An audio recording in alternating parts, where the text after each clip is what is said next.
यदि आपको ये 9 संकेत मिलते हैं तो आप कोई साधारण मनुष्य नहीं हैं।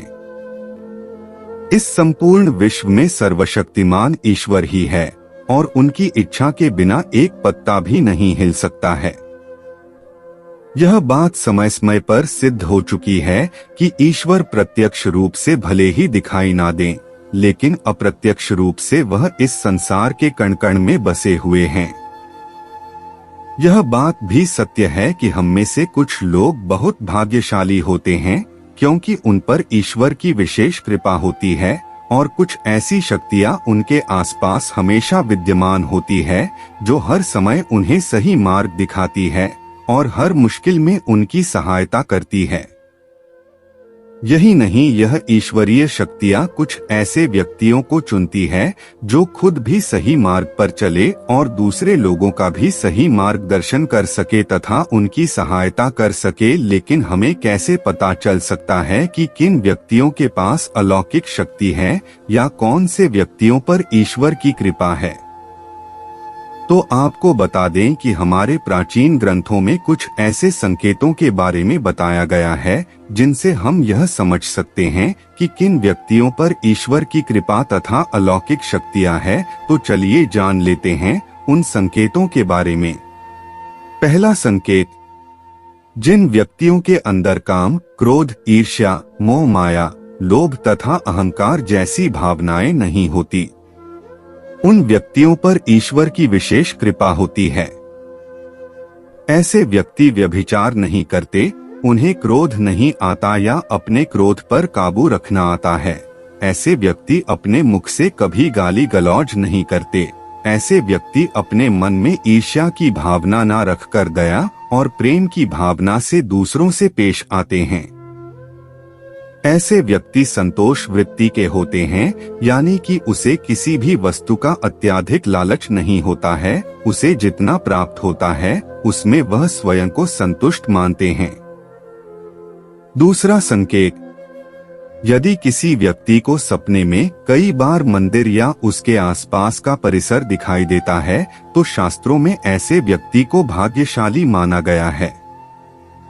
जिन व्यक्तियों को अपने सपने में ईश्वर का बार बार साक्षात्कार होता है, उन्हीं व्यक्तियों के साथ ईश्वरीय शक्तियां जुड़ी होती है। भगवान ऐसे व्यक्तियों को कुछ विशिष्ट संकेत भी दे सकते हैं जिनसे वह व्यक्ति समझ सकता है कि अलौकिक शक्तियां हर कदम पर उसके साथ हैं। तीसरा संकेत, जो व्यक्ति अपने दैनिक कार्य से बचा हुआ समय ईश्वर की भक्ति, आराधना और नामस्मरण में व्यतीत करता है और ईश्वर को सत्य मानते हुए उनकी अनुभूति करने में समर्थ होता है, वास्तव में उस व्यक्ति के आसपास एक ईश्वरीय शक्तियों का पवित्र घेरा होता है जिसके कारण उसे ईश्वर का आभास होता रहता है। चौथा संकेत, जो व्यक्ति समाज के प्रति अपना दायित्व समझते हुए सत्कार्य और पुण्य के काम करते हैं तथा मुसीबत में फंसे लोगों व गरीब और लाचार व्यक्तियों की यथासंभव सहायता करते हैं। आपदा और विपदा के समय मनुष्य तथा पशु पक्षियों की हर तरह से सहायता करते हैं तथा वृद्ध, असहाय और अपंग लोगों की समर्पित भाव से सेवा करना अपना कर्तव्य समझते हैं। ऐसे व्यक्ति वास्तव में समाज के लिए उदाहरण सिद्ध होते हैं। लेकिन आपको यह बता दें कि हर कोई व्यक्ति यह काम नहीं करता है।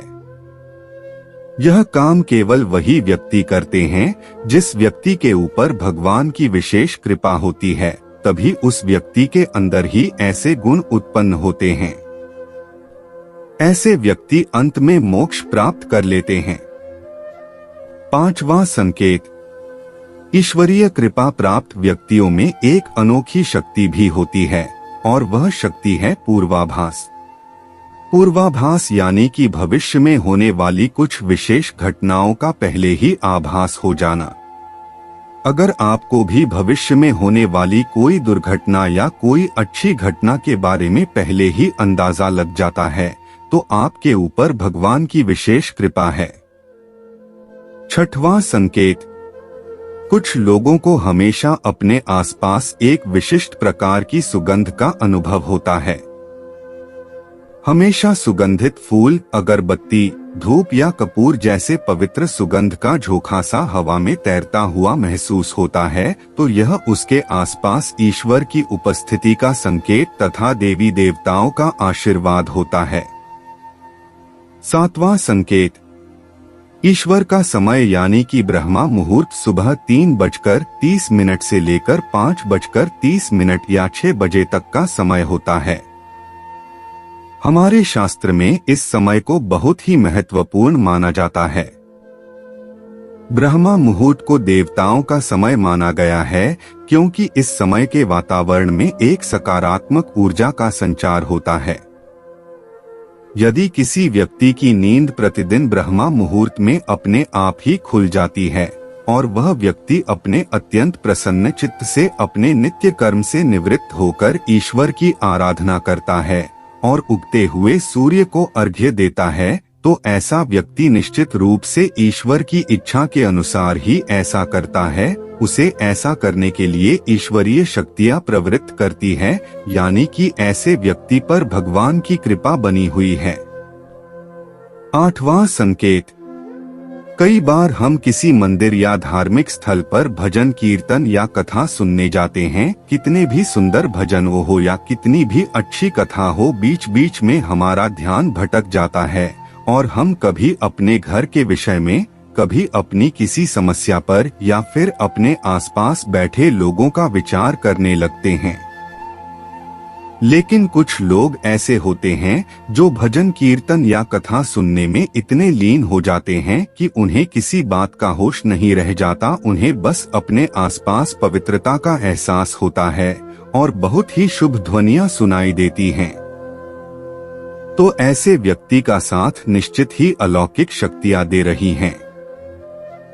9वां संकेत, जो व्यक्ति ईश्वर के चरणों में ही परम आनंद की अनुभूति करता है और ईश्वर भक्ति को ही वास्तविक आनंद मानता है, ऐसा व्यक्ति न तो कभी दुखी रह सकता है और न ही किसी को दुख दे सकता है। ऐसे व्यक्ति का मन और मस्तिष्क हमेशा शांत रहता है, जिससे वह कभी भी सत्य व सदाचार के मार्ग से विचलित नहीं होता। यह उसे ईश्वर से मिला एक विशेष आशीर्वाद होता है, जिससे वह समाज में हमेशा मान और सम्मान प्राप्त करते हैं। तो दोस्तों, हमें कमेंट करके जरूर